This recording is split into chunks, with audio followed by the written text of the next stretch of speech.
sound all fixed up ahead of time. So I always print up my remarks ahead of time so I don't get lost and messed up, and you should know, some time and trouble's been gone into presenting here. It's not all seat in the pants stuff, although some of it is. If you've never been to one of our services before, some 6 people and 6 newcomers today. Some others, Milgan, I saw you come in, so. We have a wide variety of interesting people, and Taylor, thank you. You brought root beer too? Yeah. So there's root beer. Best drink in the world. Someone brought donuts too. What's that? What? Someone brought donuts too. I don't know. And donuts. Okay, so there's snacks there. But hey, we can kind of do that towards the end of the service then. But anyways, you're going to find out what happens at an atheist, agnostic, humanist, rationalist, Freethought church. And of all these words, we prefer Freethought. We prefer it because it breaks the pattern of these isms. It breaks with the notion that beliefs are what matter when the how and the why of belief is what really matters. In fact, it's not even the how and the why of belief attached to belief, it's the whole process of coming to beliefs. Freethought is not a point on the spectrum of religious belief or belief in God like on the so-called Dawkins scale. Freethought is a stance of thinking and not believing is what it's all about. That beliefs are just parking spaces for the vehicle of thought, that it is engaged in honest thought, looking, listening, paying attention, and then wondering, pondering, analyzing, and especially being willing to give up even the good ideas that don't fit, that have always been the engine of human progress. And as it is these things that have led to people enjoying longer lives, a more reliable food supply, cures for many ills and ways of preventing or managing others. In short, all the technological wonders that we enjoy today and look forward to having tomorrow. Like when you watch Star Trek, boy, you could just fast forward and live in that kind of world maybe. What reason is there to suppose that taking thought can also help us in our personal lives, in our families, in our communities, and yes, nationally and internationally, to be better and to do better? So what happens at our church is that we demonstrate and practice this approach to life and living. We have at times said that we just do what all the other churches do in town, but without the superstition, but that's the most important word, without the superstition. Nothing has ever been accomplished by invoking supernatural powers. No one has ever been fed, clothed, comforted, or otherwise cared for by magic powers. Some of the younger people here, a heavenly parent is never going to give you a hug and a kiss and care about you the way your inferior earthly parents will. Nothing fails like prayer, it has been pointed out, and this is what needs to be more widely understood and appreciated. But charity begins at home, as they say. We're here to better learn and understand and appreciate these things, to help each other, to learn, to create more light and hopefully less heat, to grow and become better people each in our own way. We look not for grace or salvation, but for that sense of, well, I see, now I get it. Sense of our minds having gotten somewhere instead of parked in a dogmatic belief that it is sinful even to doubt. And we hope to have that experience over and over and over again throughout our lives. So November 6th is Guy Fawkes Day, also called Gunpowder Treason Day, observed in countries formerly part of the British Empire, but now mostly in England. It has religious significance inasmuch as the plot to assassinate King James I was the work of English, and this is back in like 1605 or something, 1625, the early 1600s. It has religious significance because that plot to assassinate King James I was the work of English Catholic conspirators who planned to install a Catholic successor who would be more favorable to their religion. There were the Anglicans, the first Protestants in Britain, and the Catholics were at it. The plot was foiled when one of the plotters, Guy Fawkes, was caught guarding barrels of gunpowder beneath the House of Lords on November 5th. And as might be imagined, this served as a focal point for even more anti-Catholic hatred and persecution than there had been. And then it wasn't helped a few years later in 1625 when James' son Charles married the Catholic Henrietta Maria of France. Charles then became Charles I, and that was the guy that got his head cut off in 1649. And then there followed the interregnum and Oliver Cromwell and all that kind of stuff before the restoration of the monarchy. November 5th was also the day in 1831 when Nat Turner, who led a slave rebellion in Virginia that year, was tried, convicted, and sentenced to death. So the rebellion rebellion was like the previous month. They did things pretty quickly back then, and he was executed like less than a week later after November 5th when he was convicted. The rebels in that insurrection killed at least 60 people, and the government executed at least 55 who were thought to have been involved, while white militias and mobs killed another 120 or so more. So this is we just don't really realize how much violence and bloodshed and hatred went along with that institution of slavery that we used to have. Turner, for his part, was a religious zealot, a fanatic who took 2 solar eclipses that happened in 1831 as signs from God to carry out his plans. And then November 5th figures in a number of other rebellions, revolutions, and people being sentenced to death in connection with such activities. So Saddam Hussein, for example, was sentenced to death on this day in 2006. November 5th, of course, sometimes falls on a presidential election day. This guy, I'm sure you recognize him, Polk. James Polk was elected president in 1844. Ulysses S. Grant, elected to his 2nd term in 1872, and this is Susan B. Anthony, who voted in that election and, of course, was arrested for it. Election fraud, you know? Woman voted, how dare she? Woodrow Wilson, elected president in 1912, FDR to his unprecedented 3rd term in 1940, Nixon to his 1st term in 1968, and Bill Clinton to his 2nd term in 1996. Perhaps most curiously, on November 5th, 1781, John Hanson, this guy here, was elected the 1st president of the United States in Congress assembled under the Articles of Confederation. You all thought it was George Washington. George Washington actually voted for him in Congress assembled. And there were 6 more presidents that were elected, none that you've heard of, except maybe Richard Henry Lee, before the U.S. Constitution went into effect in 1787. Then, of course, George Washington was elected the 1st president of the United States. Now, this church does not have dogmas and doctrines, but we have a creed of sorts. It's nice to kind of put together a little statement, give you an idea of where we're oriented, and perhaps this is more what we aspire to. It used to be quite a bit longer, and we chopped it down. I don't really think we can get it much shorter than this, but we never wanted to balloon out to as big as the Humanist Manifesto. So the most effort is put into our monthly service, but we have other things going on every month. On the non-first Sundays of the month, we have Freethought Salon, which is kind of an unstructured get-together. We have it over breakfast, brunch, starting at 10:30 in the morning over at the DFW Hilton Lakes and Conference Center right next to the Grapevine Mills Mall. Game night is every Friday night, and there's details on all of this on page 2 of your bulletin. Make sure you get a copy of that bulletin. Among other things, you're going to learn in the bulletin the date of the birthday of science, according to Isaac Asimov. Anybody say another excuse for a party?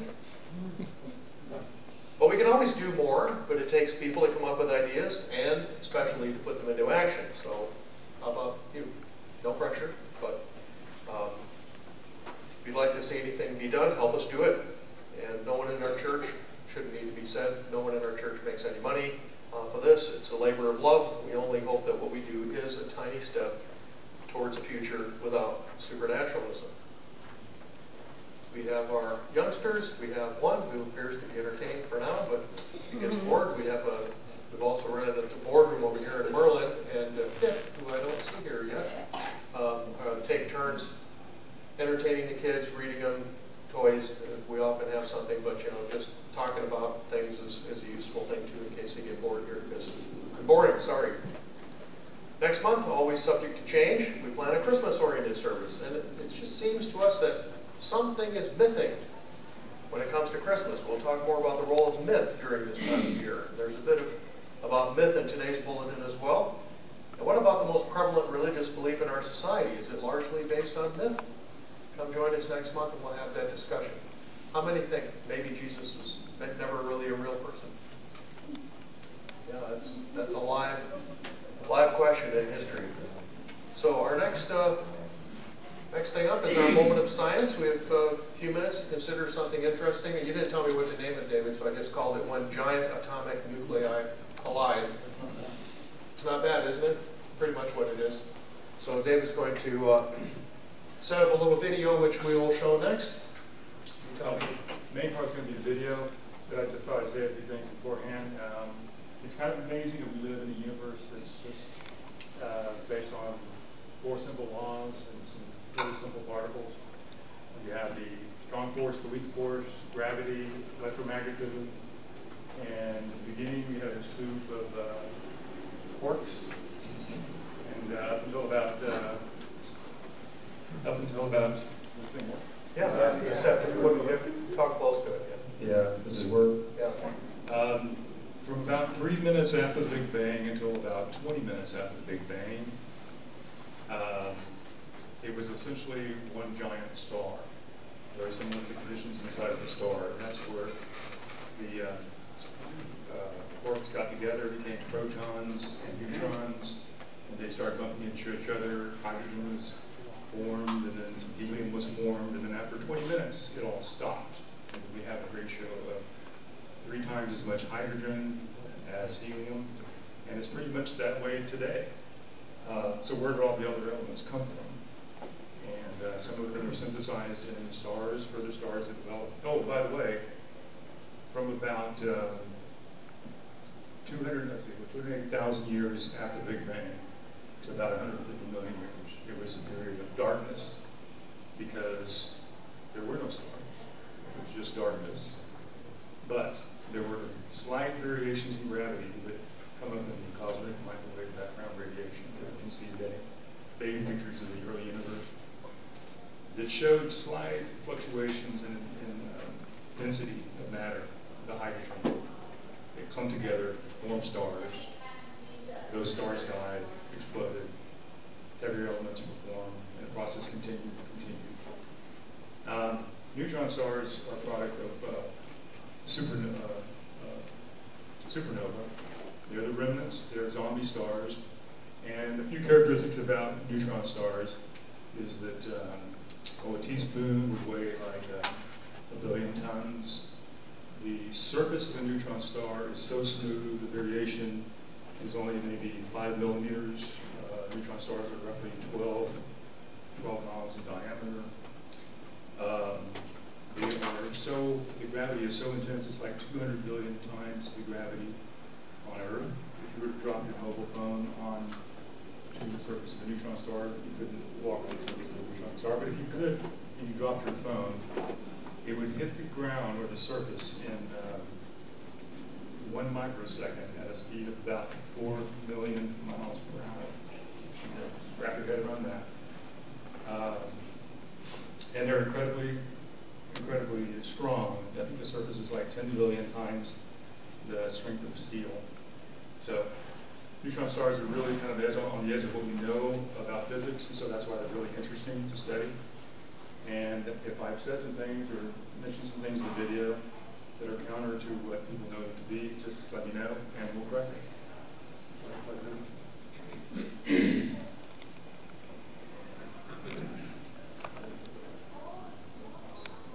So we just had another amazing announcement from the LIGO team this week, and the world of astronomy is abuzz talking about this. So I wanted to tell you about it here on this channel.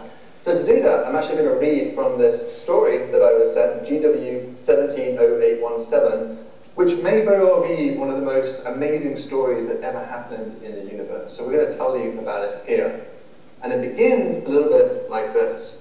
A long time ago, in a galaxy far, far away, sounds familiar as a beginning, the remnants of 2 dead stars collided together. They'd been born together, orbiting each other for eons, and watching their sibling mature into a blazing, majestic star, lighting up their surrounding planets and moons, and fusing lighter atomic elements into heavier ones as an energy source. After millions upon millions of years, the larger sibling of the 2 found that it had exhausted most of its initial supply of hydrogen fuel. And so it grew into a swollen behemoth on its deathbed. Finally, as its nuclear fire sputtered out, the star's immense self-gravity caused it to collapse in on itself, crushing the core with unimaginable pressures until even the protons and electrons were forced together, forming one giant atomic nucleus. At this point, the inward gravitational pressure could not exceed the intrinsic tensile strength of this newly formed giant atomic nucleus. And so the remainder of the star simply bounced off the surface in a spectacular supernova explosion, annihilating any planets that happened to be nearby. All the while, the other star was forced to observe what ultimately represented its own imminent fate. And indeed, it wasn't long before even the smaller stars suffered the same death, and the stellar dust, enriched in heavy atomic elements that were cast out from this binary star, flung out into deep space, seeding new stars, new planets, and maybe even new life. For a brief and short time, each star had watched the other gloriously outshine the rest of the galaxy. And when the dust settled in the quiet of deep space, all that was left was two lonely neutron stars. Spheres with the mass of our sun squeezed into the size of a city. And so they orbited one another, quietly, serenely, staring at their once majestic sibling who had now been reduced to a remnant of its former self. But this orbital dance wasn't eternal, because friction from gas, dust, and dynamical perturbations of nearby stars slowly eroded away the orbit of this binary neutron star system, until they became close enough that they were orbiting one another at dizzying speeds, forced to orbit one another, constantly accelerating round and around. The two dead stars radiated away ever larger gravitational waves into the cosmos, ripples in space-time slightly stretching and squeezing anything they passed through. And these waves carried away energy too, and so the neutron stars found themselves orbiting ever closer and closer and closer, warping the fabric of space-time evermore. These siblings who had once shined so brightly, spent billions of years separated over great distances, were now spiraling together, racing towards one last final moment where they might shine again, a cosmic crescendo to complete their fateful story. As they plunged into each other, the ripples in space-time grew from a whisper to a roar. As their masses coalesced, some of the subatomic nucleons fused together, creating hundreds of Earth masses worth of heavy atomic elements. Elements such as cesium, osmium, and gold, much of which was flung into deep space by the explosive force of the collision. The intense collision lit up the heavens, producing gamma-ray radiation, and the matter flung off, heated up, glowing brightly like a star, at least for a short time. The cosmic cataclysm was over. The binary star, GW 170817, was no more. Meanwhile, back on the Earth, it was 130 million years in the past from now, a time that we call the Cretaceous period. It was a time when dinosaurs, such as the Tyrannosaurus rex, the Velociraptor, and the Triceratops wandered the Earth's surface. As evolved as they were, these creatures had no concept of merging neutron stars, other galaxies, or ripples in the fabric of space-time. And so as the final gravitational waves from GW 170817 left their home and propagated deep into space, it seemed as though no one would hear their final song. No one would even know that these two stars lived and died. The Earth was a changing place as well, and about halfway along the gravitational waves journey, the Earth was struck by a giant meteorite which extinguished the age of the dinosaurs on the Earth. As the waves came closer, rodents and small mammals emerged from this destruction and slowly evolved, filled the biological niches which had opened up by the absence of these dinosaurs. As the gravitational wave came within just 1 million light years of the Earth, a mammalian ape was standing on 2 feet, making simple tools and sometimes looking up at the stars and wondering about who they were. Maybe someone might just catch this last swan song of the binary star after all. When the wave entered the last 0.01% of its 130 million year journey to the Earth, these new creatures called humans started farming the land, domesticating animals, and building small cities and towns. In the last 0.001%, the humans argued to each other that the Earth must be the center of the universe, and that the heavens were occupied by the gods. Just after passing the 0.0001% mark, a human being named Albert Einstein was born on the Earth, who would one day realize that space could be distorted by gravitational bodies. And this ignited a spark on the Earth that would one day lead a small group of humans to build a machine capable of detecting such distortions. About the time that the gravitational wave from GW 170817 was halfway between the Earth and our nearest star, Proxima Centauri,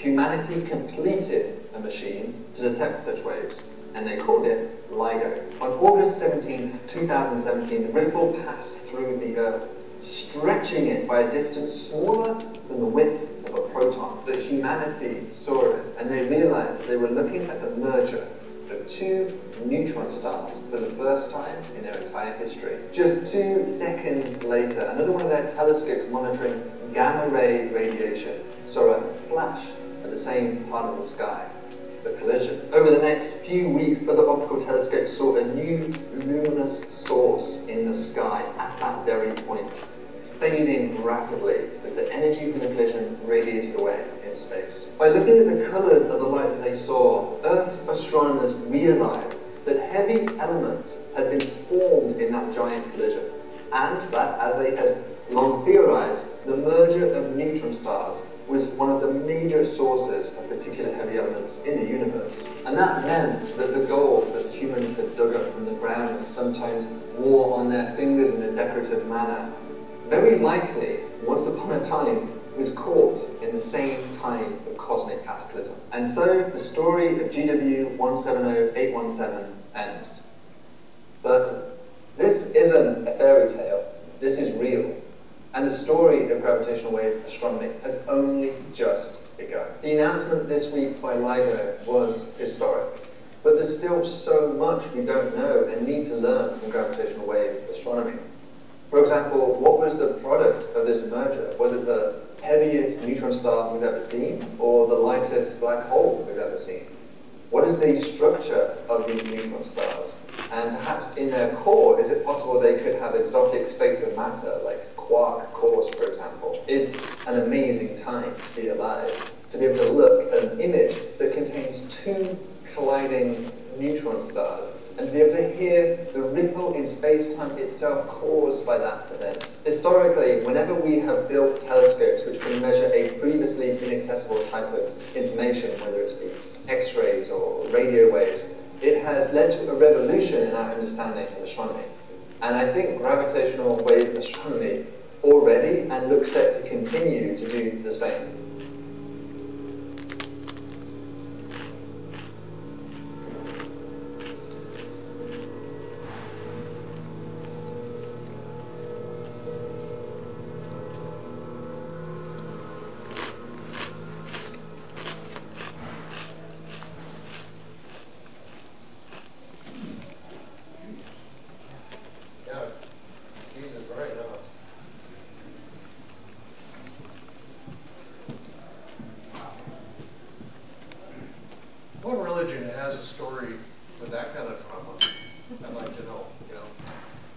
Get judged, and then you're floating around playing harp forever. None of that stuff can compare to reality. And very powerful. Thanks for bringing that to us, Dave. Did you have anything to add? I don't think you said anything. I don't think you said anything that was at odds with what you said, and you're right. I hadn't seen the video ahead of time, but of course that's what these neutron stars are, giant atomic nuclei. I had to think about something, what, twice the mass of the sun, compressed down to about the size of Manhattan? Yeah, the thing that holds, unlike the nucleus of an atom, it's held together by the strong force. The neutrons in a neutron star are held together with gravity. And so they are actually, the density in a neutron star is actually, I think 2 to 3 times more than the density inside of the core of an atom. By the way, neutrons on their own, just a freestanding neutron will only last on average about 15 minutes before it degenerates into a proton, electron, and an antineutrino. So neutrons are only stable in as much as they are combined with protons in the core of atoms, or neutrons are held together like that. Well, it wasn't even turned on, goodness. I think you turned it off when you said it. Anyway, so now I have some additional remarks on the subject of our presentation today. What is religion for? Now, before considering that question, it's well to realize just how confused and confusing even a question like this is, to say nothing of possible answers. We talked before about how to even begin to figure out what religion is. Surprisingly, even the academics do not have a settled definition. You may think you know what religion is, but there's going to be religions that don't meet that criteria, and others, some that do and some that don't. It's also clear that the same religion is practiced in many different ways, and not just because of the specifics of doctrine differ. So Jews and Muslims pretty much all go in for male circumcision, for example, but Christians don't, but then some do. Female genital mutilation, which you have to call it that because it's much more than just removing a tiny little bit of skin, often is called an Islamic practice, but it's not. All Muslims don't practice that, and there's nothing about doing it in the Quran. So many things that we might be considered religious can actually be cultural. And like in the Philippines, every Easter you hear about these Filipino fanatics that nail themselves to crosses and stuff. You don't see that here in America. The Catholics here don't do it, but in the Philippines they do. So clearly there's religion, and then it's mixed with culture, and who knows what comes out the other end. How many of you know who Diana Nyad is? Anybody know Diana Nyad? Okay, so you'll learn something new here at church. Nyad is an author, journalist, and a long-distance swimmer who, in September of 2013, at age 64, succeeded on her 5th attempt over 35 years in swimming the 110 miles of open ocean from Havana, Cuba to Key West, Florida. She was the first person to do this, and they always say without a shark cage, because Susan Maroney did it in 1997 when she used a shark cage. Lots of sharks in those waters, and the story is that when Nyad did it in 2013, there were some pretty big sharks in the area, but it's thought that the shark cage is kind of cheating because you're really swimming inside this metal cage and it's being dragged along, so it reduces some of the resistance and makes it easier for you to swim the distance. I couldn't find anybody else who was documented to swim it with a shark cage other than Susan Maroney.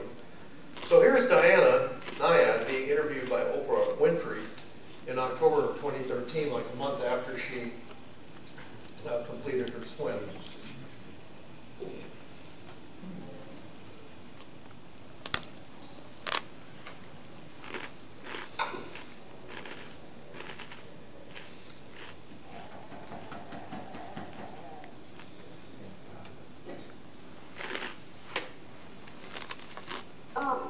You told our producer that you're not a God person, that you're a person who's deeply in awe.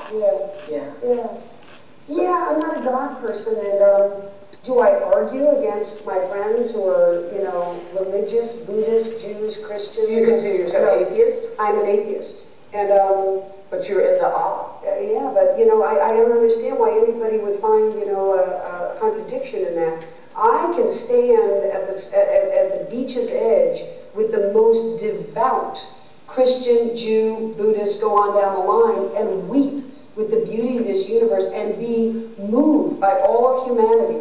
All the billions of people who have lived before us, who have loved and hurt and suffered. So to me, my definition of God is humanity and is the love of humanity.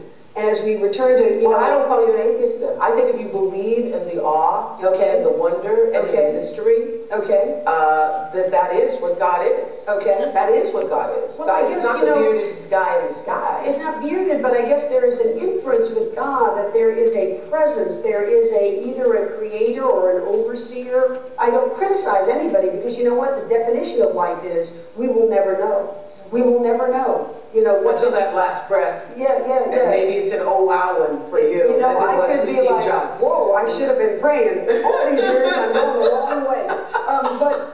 But for now, I don't criticize anybody. People tell me they see ghosts. They see ghosts. People tell me that they remember past lives back to the Middle Ages. They remember them. People see God and feel God, and that's their faith, and I have nothing to say about it. Just for me, I'm an atheist who's in awe. An atheist in awe. So, do you consider yourself a spiritual person, even as an atheist? I do. I don't think there's any contradiction in those terms. I think you can be an atheist who doesn't believe in an overarching being who created all of this and sees over it. But there's spirituality because we human beings and we...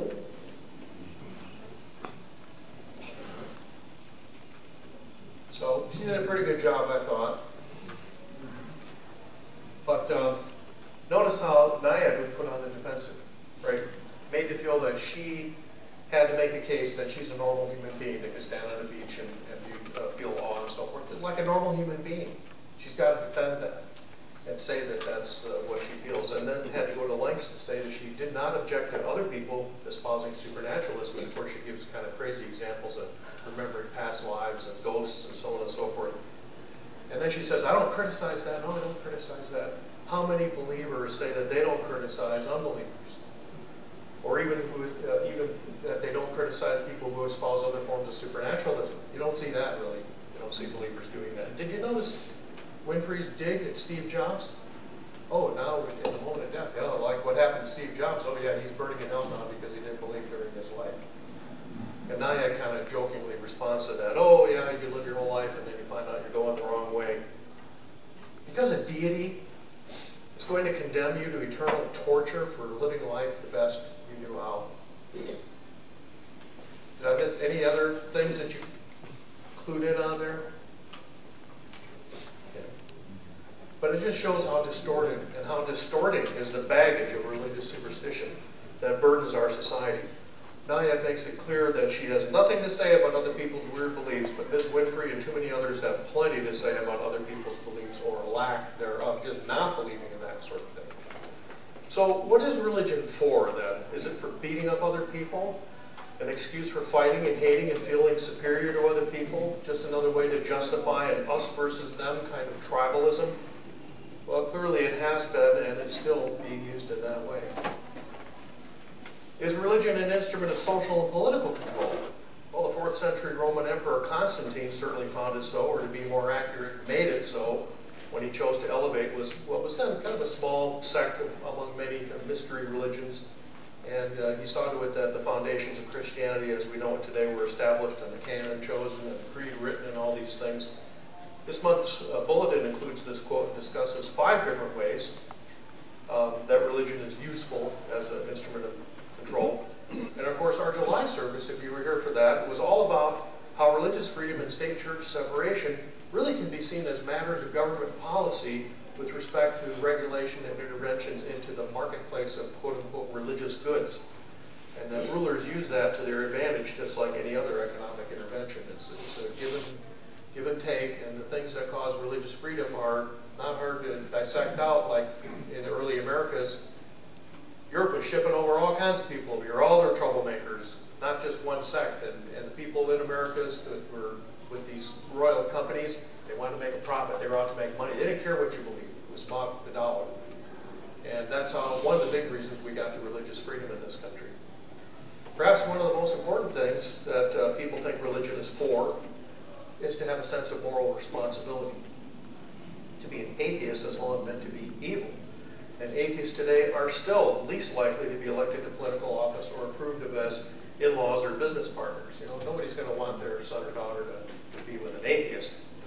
And this has been a tradition in the law as well. For example, it wasn't until 1888 that Great Britain removed restrictions on atheists testifying in court. Oh yes, before then, you could not testify. You were considered an incompetent, like a 3-year-old. You could not, your testimony was worth nothing.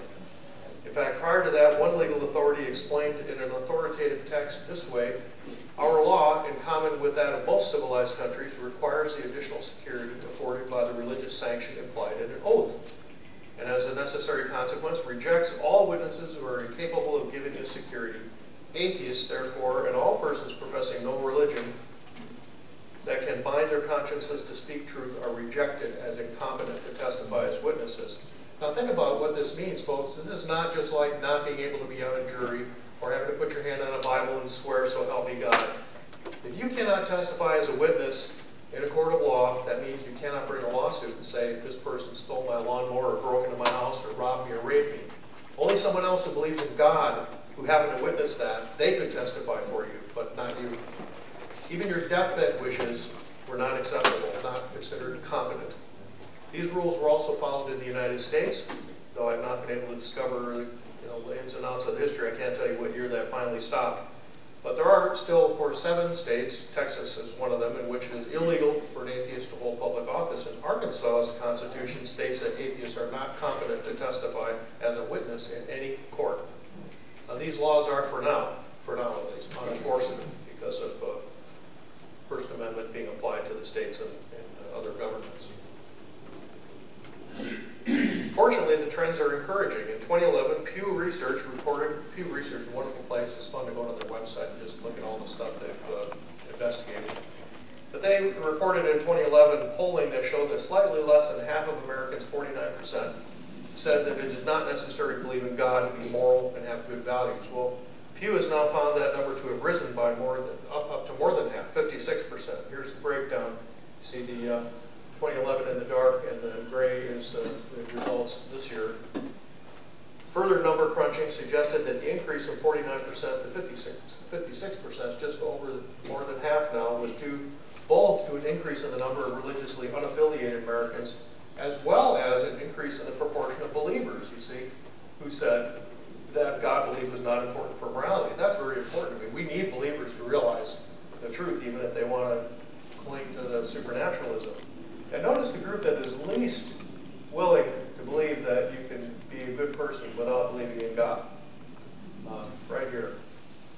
And that includes Oprah Winfrey. You can speculate on why that is. Don't have time to do it today, but it's sad. These days, even the most rabid supernaturalist zealots admit that atheists can do good things and be good people. You didn't hear him speak, but William Lane Craig's one of these apologists. He's one of them that insists that atheists get their tendency to be good and their impulse to be good from God, and that their deity is still needed for morality to be anything other than anyone's whim. And I was quite disappointed to see there's a quote out on the internet from Richard Dawkins saying, yeah, it's a real problem as to how do we say that what Hitler thought was wrong and what we think is right. Philosophers have definitely figured this out, folks. And I've written and spoken before about how ridiculous this is, that you need God to underpin even the philosophical basis of ethics, meta-ethics as they call it. In fact, far from underpinning morality, things like the promise of heaven and the threat of hell actually debase and corrupt morality. And that's because they turn morality into a means to an end. You're only being good to get into heaven and stay out of hell, instead of what it should be, and we hear it coming up on this time of year, to be good for goodness sake, that being good is an end in itself. Contrary to what supernaturalists claim, it is true. There is nothing either good or bad, but thinking makes it so, as Shakespeare put it. Yet another thing religion is said to be for is to allay existential angst, and especially the fear of dying. There's this new book out now, Existential Reasons for Belief in God, subtitled, you read, A Defense of Desires and Emotions for Faith. Now, it's hard to say how important this is, but a lot of people say it's important, and this book is out now. It's a recent book. It seems better that people acknowledge and embrace their desires and even work towards realizing them without pretending that their wishes are already true. And people do that all the time already, and it's not so very hard. Here's T.H. Huxley, who was one of Darwin's contemporaries and defenders, and when his small child, a 4-year-old son, died of pneumonia that could be cured today with 25 cents of penicillin, one of the clerics in England wrote him to say, "Now, don't you wish you believed in God and the afterlife?" And he wrote it, and Huxley wrote it back and said, surely, amongst many other things, a great letter was actually read in its entirety at our first church service in 1995. Surely it must be plain that an ingenious man could speculate without end, find analogies for all his dreams. Nor does it help me to tell me that the aspirations of mankind, and my own highest aspirations even, lead me towards the doctrine of immortality. I doubt the fact to begin with, but if it be so even, what is this but in grand words asking me to believe a thing because I like it, right? Defense of desires and emotions for faith. Believe in stuff just because you want to. People don't live their lives like that. I don't need to tell you that. In today's bulletin, an analogy is made to the effect that the, I'm supposed to advance the slide here.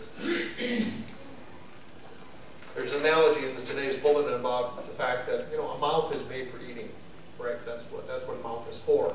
But then we do so many other things with it, right? Speaking, singing. You can realize all these other, holding onto a piece of bread when you're sewing, all that sort of thing. But on the other hand, the mouth cannot be used for doing all those things when our hands are full, unless it is used for eating. It has to be used for eating before you can, or in order for you to be doing anything else with it. So the question then is there anything that religion is for that without which it could not be put to any other use? I think this question, put in this way, goes to the core of what so many people like us wonder about. Will humanity ever be free of religion? That is it reasonable or even possible to imagine no religion, as John Lennon put it? Religions were a very early invention of humanity. Think about it. Religions must have predated agriculture, the smelting of metals, the wheel, and basket weaving, and boats too. This is a slide I meant to be on. This is cave paintings in Lascaux, France. Famous cave paintings. I think that, and again, if you look at this month's bulletin, we see there's a wide consensus that religions were invented to help our ancestors make sense of the world in their efforts to survive. By the way, I've also read that they found punctuation marks on some of these animals, like somebody was jabbing a spear into them. They killed them in effigy, and then they go off and kill them in reality. I kind of wonder how those hunting parties went. There's the animal. I killed it last night. It's ours. That would build a little confidence, I would think. But anyways, well-known and intelligent atheists are a part of the consensus that religion started as a way to try to understand the world. Here's Ayn Rand. You must remember that religion is an early form of philosophy, that the first attempts to explain the universe, to give a coherent frame of reference to man's life and a code of moral values, were made by religion before men graduated or developed enough to have philosophy. Likewise, Christopher Hitchens, the late Christopher Hitchens. If you haven't read any of this stuff, you need to. Who has not read Christopher Hitchens? Okay, homework assignment.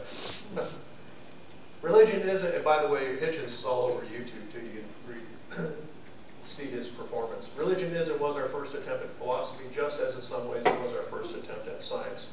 I don't know if you read the passage of Ayn Rand or not, but it says the same thing. So clearly and arguably explaining the natural world, the world of objective reality, and that's the world that we can all perceive with our senses, or even build machines to perceive for us. That's something that science does much better than religion has ever done or ever can do. Even supernaturalists concede this implicitly, if not always explicitly. We never hear of faith-based missile defense, for example. Right? Believers, except for a few, they go to physicians and hospitals and demand the latest medical care as much as any atheists. They put gas in their cars and buy what they need at the grocery stores, just like anyone else. They don't just pray for their desires to be fulfilled by their deities who will provide for them as well as for the lilies of the field, even though that's what Christ said to have said. Defenders of religion, people who say that religion remains essential to humanity, like to point out that there are many things that science cannot explain. And that is very true. But of course, this is the God of the gaps argument, and the argument from ignorance, and often the argument from incredulity as well. That because we don't know yet, or because what science has to offer is too difficult or too incredible and counterintuitive, like we talked about the moment of science today. Is that just, I mean, a neutron star, that's just bizarre to even think of an entity like that. But just because you don't get it, you don't know it, you don't know all the details, it doesn't make any sense to say, therefore, God.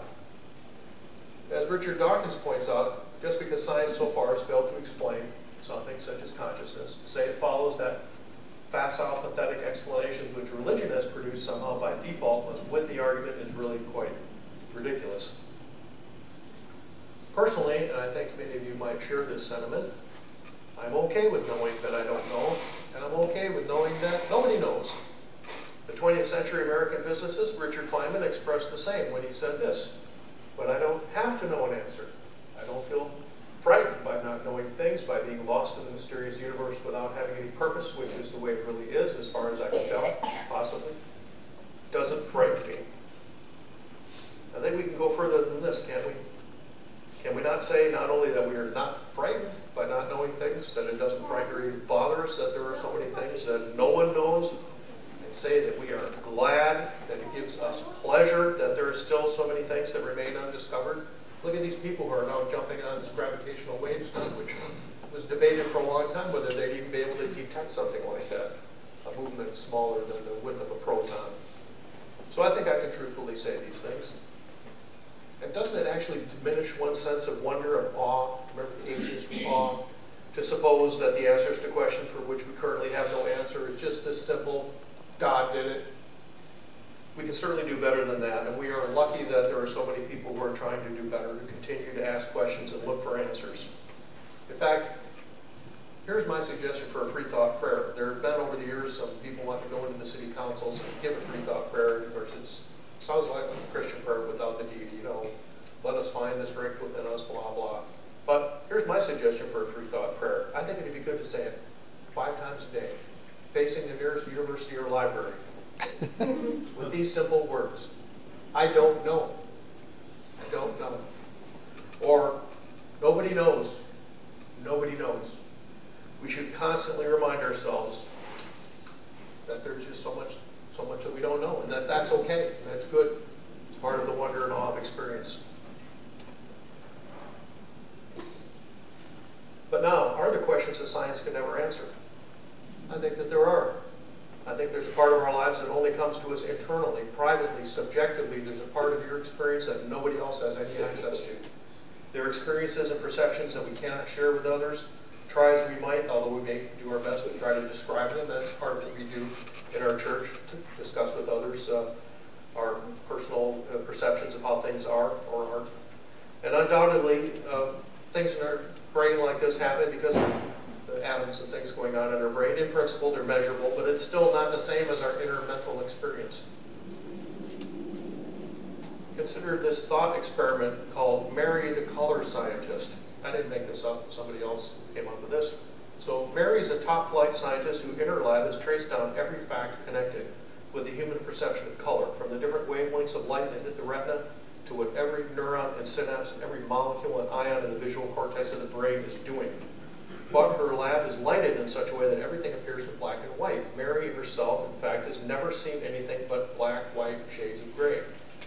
So now, with her complete knowledge of human color perception, she opens the door, goes out into the world, and for the first time perceives color personally for the first time. The question is, does she learn anything new?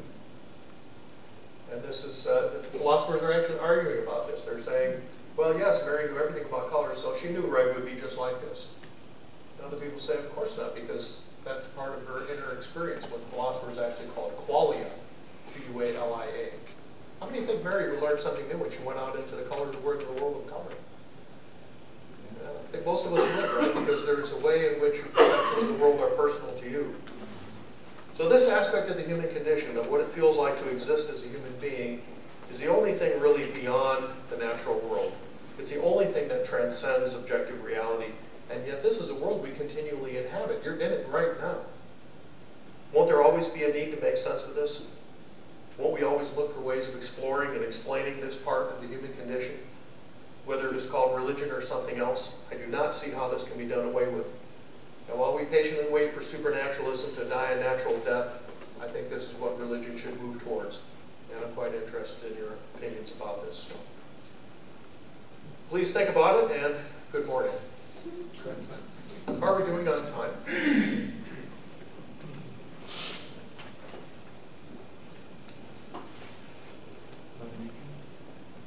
Tell you what, people say, quick, get my camera, I can take a picture. Or get my phone so I can take a picture. It's like nobody even knows what the camera is anymore, except the camera's got phones on them. So if anybody has a comment, now's the time to take a few minutes to do that. Although, let me run through, these are probably the most important slides of the day. We do have to pay our bills. As I said, nobody makes any money, but then the hotel doesn't put us up for free either.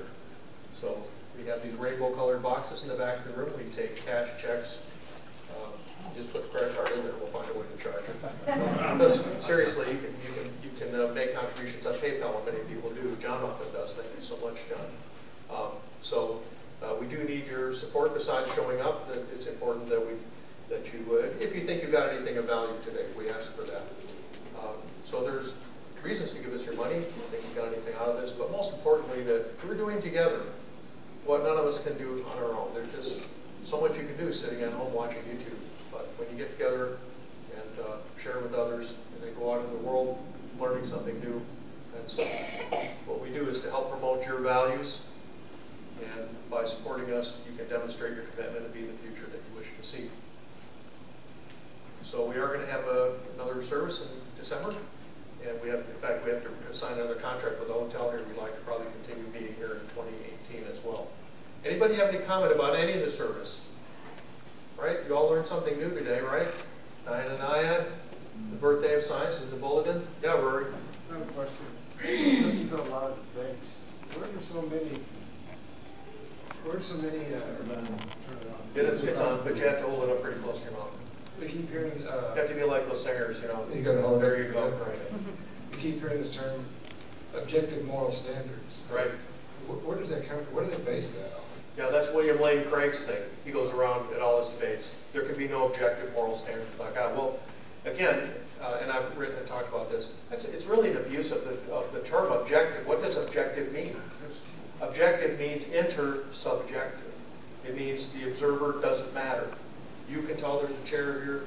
Randall can tell there's a chair here. Merlin can, anybody can tell there's a chair here, and you can describe various aspects of it.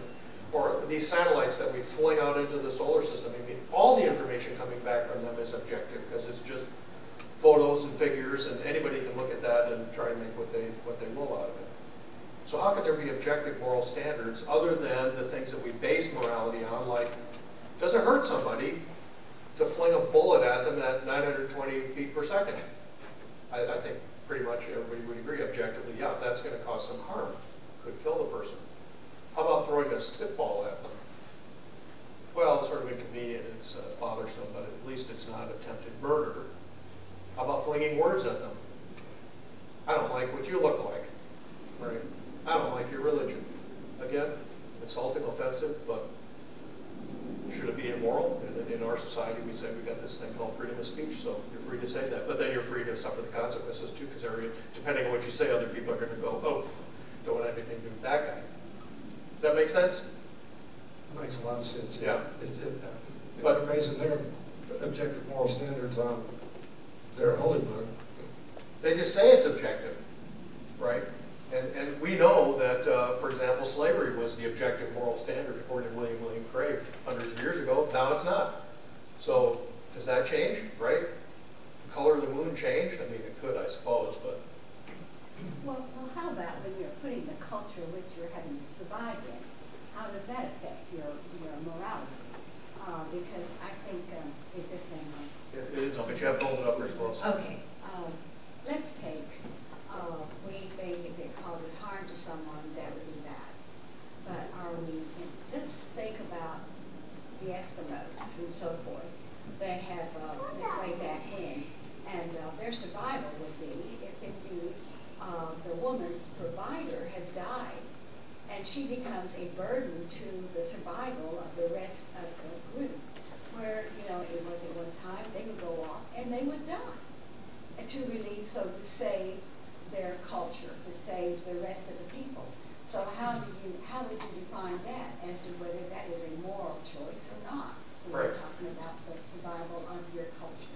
Sure, and of course that's an individual choice too. If you know that you're a burden on your society or your family, I mean, how many people maybe get very old and they're very sick, and instead of choosing to spend the last dollar on another 10 minutes of life, they go, that's okay, I don't want to be resuscitated.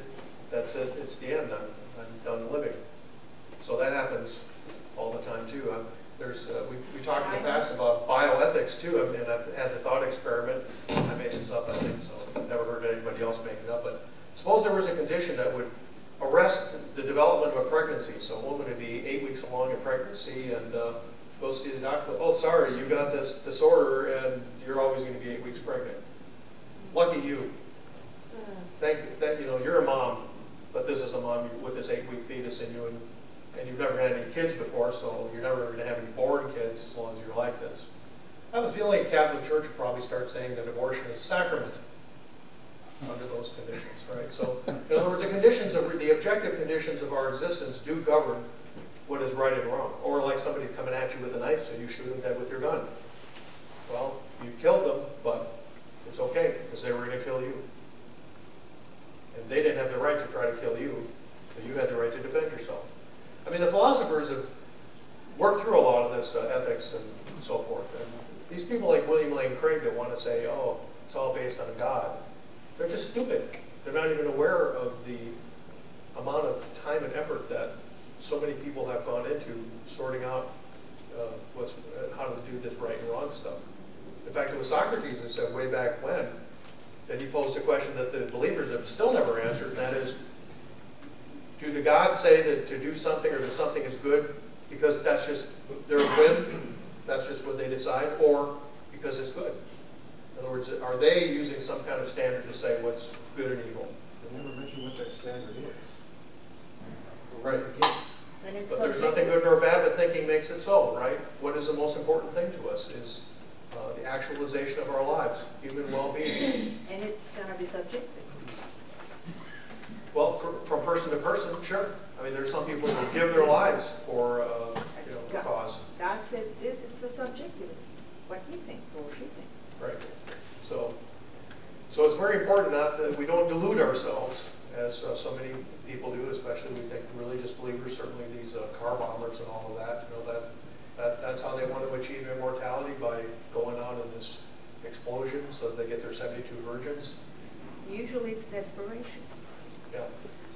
Did you have some? I wanted to say that the other side of the God thing, of course, now is the devil, which of course we've got to put in there to be the apologist for how we behave, because it's not really our fault. The devil's gotten himself. Right, the devil. Yes, and it was so funny because this morning I was reading the paper pulpit, and Satan, the prince of demons, and one of of course this gives a number of things that he's called: Beelzebub, Lucifer, deceiver, roaring lion, accuser, angel of light, Abaddon, Satan, serpent, liar, tempter, great red dragon. Everything bad there is, yeah. Adversary. But one of the things I thought it was so interesting, down here, we see, as the accuser, okay. The accuser, now this is the devil, the accuser of our brethren has been thrown down, Revelations 12:10. He falsely charges God's people with hypocrisy and insincerity. Many martyrs and ministers have been falsely accused. I just thought that was quite interesting. And we've had so many ministers and priests, oh, that's the devil that's saying that they're guilty. Oh yeah, that's right. They're really not. They really didn't abuse those boys. Well, I mean, as far as that goes, of course, the devil, I mean, God made everything, including the devil. God has perfect knowledge of what the devil is going to do when he made him. Oh, it's free will. Well, what do you mean free will? What is it that's doing the choosing? But let's just go deeper than that and say, God made this perfect heaven with these angels and that, and it didn't work out. Then he made the earth and humans, and it didn't work out. But somehow we're supposed to believe that it is all going to work out eventually. If God had the power to make things all work out eventually, why would he just make it that way to begin with? And I thought angels weren't supposed to have free will. I know somebody told me that one time. So. And then if you go to heaven, you check your free will at the door. Here you go. Don't need this anymore. I'm in heaven. So now I'll be a robot and love God forever. Because if you keep your free will, it doesn't matter how tiny, how infinitesimal the recidivism rate, the rate at which you might sin is, over eternity, everybody's going to be back in hell. Then God will have to make it all over again. See, they don't think it through. I've always felt that religion, to me, has been so successful because they just come and channel people who don't want to think, people who don't want to explore their direction, their lives. Yeah. And all is good. It's all about growing up, isn't it? I mean, when you're a small child, and the small child says, where do babies come from? You give them some answer that'll satisfy them. And as they get bigger, they start asking, well, you said this, but how about that? So then you have to give a more complex answer. It's one of the things that I try to impart to my kids. No matter what you think you know, this is something is all true for us too. No matter what you think you know, you can always take things to the next level. There's always a point beyond what you think you know. Who's got the stick? No good. I can speak out. I'm sure.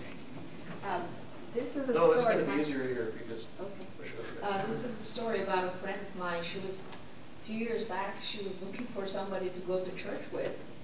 And she asked me, and I said, I don't go to church. I don't go to that kind of church.